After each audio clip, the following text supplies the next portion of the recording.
IFM News. IFM News. IFM News. Lokal.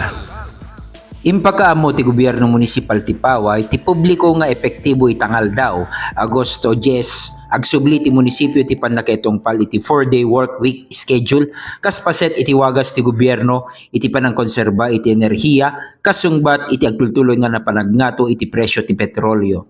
May batay iti Memorandum Circular number 114 amin nga opisina ketong balenda iti opisyal nga oras iti panagtrabaho manipod Lunes aging gana iti Huwebes alas 8 ti bigat, aging gana iti alas 7 ti rabii.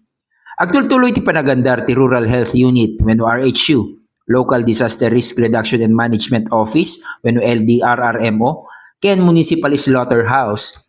Iti babaen iti regular nga oras ken schedule iti panagtrabaho da. Tapno masigurado iti di agsardeng apan nakaited dagiti nasken a serbisyo para iti publiko. Paregtaen ti gobyerno munisipal ti Paway ti tunggal may sa amang kita daytoy nga narebisar nga schedule iti trabaho ken iplano dagiti transaction da ang maitunos iti pannakasaya at ti trabaho iti munisipyo.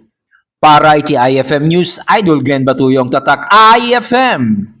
IFM News. IFM News. IFM News. Lokal.